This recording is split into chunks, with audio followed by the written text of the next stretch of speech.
For millennia, mystics, artists, healers, they've understood something about color that maybe modern science is only just catching up with. Right. That it's much more than just light hitting our eyes. Exactly. It's like a vibrational language, isn't it? Kind of code carrying, really deep information. A profound code, yeah. So today on the deep dive, we're digging into this stack of sources. We've got ancient texts, some esoteric teachings, modern insights too, to explore how color really works as this alphabet of the unseen. I like that phrase, alphabet of the unseen. Yeah. And our mission really is to see how understanding this hidden language might actually shift how you perceive things, how you interact with the world. Because it's true. We tend to think of color now as just, wavelengths. Red is this frequency, blue is that one. But the ancients knew better, didn't they? They saw color as this living force, something with conscious intent. Absolutely. It's striking when you look at the sources. Our modern view is so often just about labels, red, green, blue, simple categories. Right. We name it and we move on. But for ancient cultures, say like the Egyptians, it wasn't just looking at color. It was understanding it as direct communication. Okay, communication. How so? Well, the really illuminating thing is this idea that every single hue, every shade carries a distinct vibration. It's an echo of something higher. An echo? Yeah, like a silent language speaking to us all the time. And these aren't just random frequencies. They seem to have specific intent. Intent. Okay, give me an example. Think about standing in front of a sunset. That feeling you get. It's not just, oh, pretty. It's deeper, right? Yeah, it is. The sources describe that as a moment of direct contact, a resonance between you and something beyond the visible. Okay. And for cultures like the Egyptians, this was fundamental. Color was never arbitrary. It was packed with precise messages. So, what kind of messages? Well, blue, for instance. It wasn't just the color of the sky. It was understood as the actual frequency of the divine, a connection to higher realms. Wow, okay. And gold, it wasn't about money or status. It represented the resonance of eternity, that pure, undying light. And red. I always think of red as danger or passion. It can be, but fundamentally it was seen as vitality, life force, a deep-rootedness in the physical. And get this, the sources even talk about temples being deliberately tuned with color, specific placements aligned to planets, elements. Tune, like an instrument. Exactly. Even aligned to specific stages of consciousness they wanted to unlock, and people going through rituals there. That's a whole different way of thinking about architecture, about space. It really is. So if color has this kind of intent, this power, it makes you reconsider vision itself. We usually think of seeing as passive, right? Light comes in, we see, but maybe it's more active, like participation. That's precisely what these sources challenge. The idea isn't just light bouncing off stuff. It's light entering your eyes and interacting with your whole being. Interacting how? Triggering emotions, unlocking memories, even influencing your biology. Because color isn't static. It's not passive. It's alive. And it's in this constant conversation with your consciousness. Even though we only see a tiny sliver of the full spectrum. Exactly. Our eyes are tuned to that narrow band, yeah. But even within that small slice, messages are being broadcast all the time through what the sources call energetic symbolism. Energetic symbolism. Think about bees seeing ultraviolet or snakes seeing infrared. They perceive different realities. Our band is limited, but it's incredibly potent for the frequencies we can pick up. We're constantly receiving these broadcasts. Then you look at our modern world, the flashing ads, the harsh fluorescent lights in offices, our phone screens pulsing with these really artificial colors. It feels like overload. It does, doesn't it? Does all that? Does it interfere? Does it scramble that older, maybe subtler language of color? That's a really critical point raised in the material. These modern, often artificial colors are described as distortion, like noise or static on a radio. Okay. They don't speak that ancient, subtle language. They can override it. They scramble the code. And the result, over time, our natural sensitivity can fade. We sort of stop listening. So what does that mean for us listening now? Is that sensitivity lost? Not lost, no. More like dormant. And it can absolutely be reawakened. Think about this. Have you ever noticed how just being in nature, a deep green forest, or by the ocean with all its blues, how it just seems to reset your mind? Oh, definitely. Yeah. You feel calmer, clearer. Right. And it's not just the quiet or the fresh air. It's because those natural colors are inherently in tune. That specific green of the leaves isn't just relaxing in a general sense.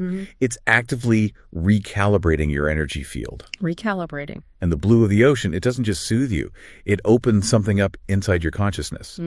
Each natural frequency acts like a specific kind of healing code. Your body, your whole system recognizes it, even if your logical mind doesn't quite register why. Healing codes. Wow. So if natural colors can do that, can recalibrate us? What else could colors potentially trigger? Well, this is where it gets really deep. The sources mention things beyond just mood or simple memory, right? Like triggering ancestral codes, or even these things called soul contracts. What does that even? Yeah, soul contracts in this context refers to those sort of deeper pre-life intentions or agreements our consciousness might carry, the things guiding our purpose or challenges here. Okay. And yes, the idea is that colors can act as potent triggers for awakening those latent memories or guiding insights related to. And what about seeing colors in dreams, like really vivid violet or gold? Could that be more than just random brain activity? Could it be contact? That's definitely a perspective offered, that certain intense color experiences, especially in non-ordinary states like dreaming or meditation, can signify direct communication or energetic transmission. And the sources really stress that those who understood this power, historically, they never used color carelessly. Think about sacred buildings, ceremonial robes, initiation rites. The specific color palette was always incredibly precise. Not just decoration. Not at all. It was about function, about actively unlocking certain states of consciousness. Different colors were like energetic keys opening different inner doors. Keys. Yeah. For example, some texts describe initiates passing through chambers bathed in just one specific color. Each room designed to shift their vibration in a particular way. Like what? Maybe a red chamber to really ignite their life force, ground them. Then maybe a green one to bring balance and healing. Then perhaps a deep indigo room to awaken intuition. So these weren't just painted rooms, they were like vibrational technologies. That's a good way to put it. Meticulously engineered experiences to shift energy. So for someone listening, how does this apply? How do we start noticing this? It starts with paying attention to pattern. What colors seem prominent around you when you feel really creative? Or maybe when you feel a sudden wave of fear? What shades pop out when synchronicities are happening? So not coincidence. The suggestion is no, not just coincidence. They're part of a larger pattern. And once you start noticing, you can begin, slowly, to decode the message for yourself. That's fascinating. And it brings me back to light itself. You know, pure white light, holding all the color. A prism just separates them, reveals what's already there. Exactly. Which leads to a really profound question the sources explore. Why are certain specific colors almost universally linked to divine vision or mystical experiences, near-death experiences? People consistently report seeing these radiant blues, these impossible golds, shimmering purples that seem beyond our normal spectrum. Why those colors? Yeah, why? The idea presented is that those specific colors are the threshold itself. They are the veil between worlds, let's say, expressing its nature as light. The veil is the color. In a manner of speaking. And sometimes maybe that veil thins or opens just enough for a glimpse. And this connects to sacred art, halos, robes. Across cultures, yes. Think about the halos around saints, the auras depicted around deities, the specific colored robes they wear in paintings and icons. The argument is these aren't just symbolic choices. They're chosen to induce recognition in the soul. Recognition. To awaken a memory. Not necessarily a memory of this life, but perhaps of where consciousness originates, where you came from before this incarnation. Wow. So specific colors act like triggers for soul memory. That's the idea. Take violet. It's almost always associated with deep change, transformation, spiritual death, and rebirth. Yeah. Why? Why? Well, physically, it carries the highest visible frequency. So energetically, it stands closest to that threshold of the unseen. Seeing violet intensely, in dreams or meditation, is often seen as a powerful signal. Something big is shifting, an invitation to a new level of awareness. And gold, not just yellow, but that radiant gold people describe. Right, that impossible inner light. When that appears, it's said to signify pure presence, divine witness, a frequency so coherent, so pure, that the ego, our ordinary sense of self, kind of dissolves in its light. It doesn't just symbolize truth, it reveals it by dissolving distortion. Exactly. Gold, in this sense, is the frequency of undiluted reality. Okay, bringing this back down to earth, to our daily lives. What does this mean for us? We walk around, we see corporate logos using specific colors, right? Red for urgency, blue for trust. Yellow for attention. Yeah. Marketers, designers, they seem to know something about how color affects us, even if we weren't explicitly taught it.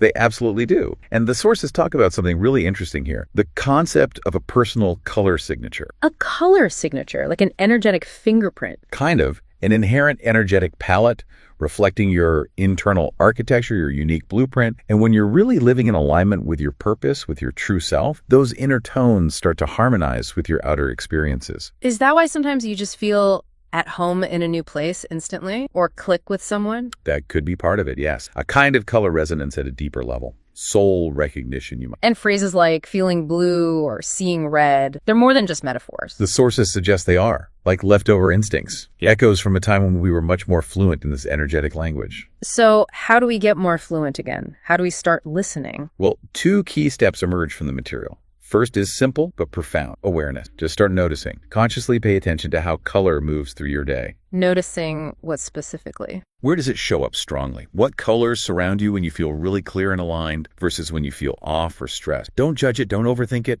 Just observe. Let the patterns reveal themselves. Slowly, your own personal energetic map starts to form. Okay, awareness first, and second. Second is intention. Begin to consciously use color. If you need mental clarity, maybe deliberately bring more white or indigo into your workspace or meditation spot. And if feeling anxious or ungrounded, maybe consciously surround yourself with grounding colors, earthy reds, deep brown. For healing, maybe spend time really absorbing the greens in nature. Let them be a mirror. And it's not just about seeing the color. No, it's about engaging with, feeling, letting it wash over your energy field, make it part of your breath, your focus. Think of color as a subtle, sophisticated technology of the soul. And the sources suggest that as you do this, as awareness deepens, something shifts. The colors themselves start to respond. That's the idea of res. You might walk into a room and just feel a shift, like the environment is tuning to your inner state. Or colors and dreams become more vivid. Or they shift, depending on your emotion. You might even start to sense the color or energy of people more clearly, who feels harmonious, who feels jarring. Is this like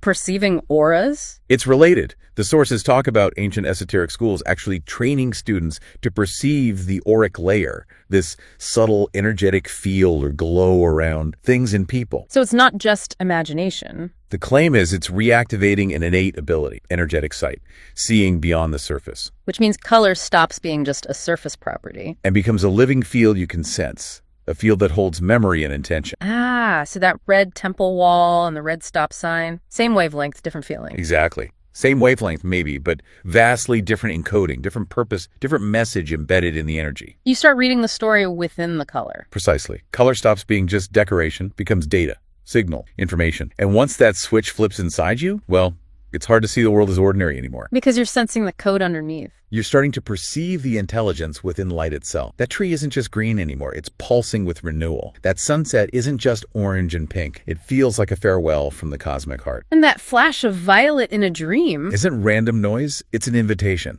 a call to attention. Wow. So the moment you start seeing color this way, as dialogue, everything changes. A profound understanding can awaken, yeah. You start to realize the whole world is layered with these messages. The clothes people choose, the sky, the colors behind your eyelids, it's all coded. And learning to read that code, it's like tuning into a symphony that was always playing. Beautifully put. You don't just move through life. You interact with its deeper current. It's not about becoming someone new. It's more like remembering. Remembering what? Remembering a way of knowing that maybe came before words, before pure logic took over. When you instinctively understood that blue could speak, that gold could embrace. That color wasn't just something you saw, but something you knew. So, for everyone listening, as you go about your day, maybe just pause for a moment. Think back. When was the last time a color really grabbed you or brought up a surprising feeling? What might it have been trying to tell you? What echo did it stir? Because the idea here isn't just interesting theory, it's an invitation, an activation. Yes. The next time you see that sudden flash of color or feel drawn to a particular shade, pause. Don't just brush it off. Lean into it. Just for a second. That moment, that color, it could be a doorway. A signal. And if you pay attention, it might just lead you somewhere unexpected, somewhere you forgot existed. So the question we leave you with is this. What color has been following you lately? What have you been seeing or feeling through color that you can't quite explain?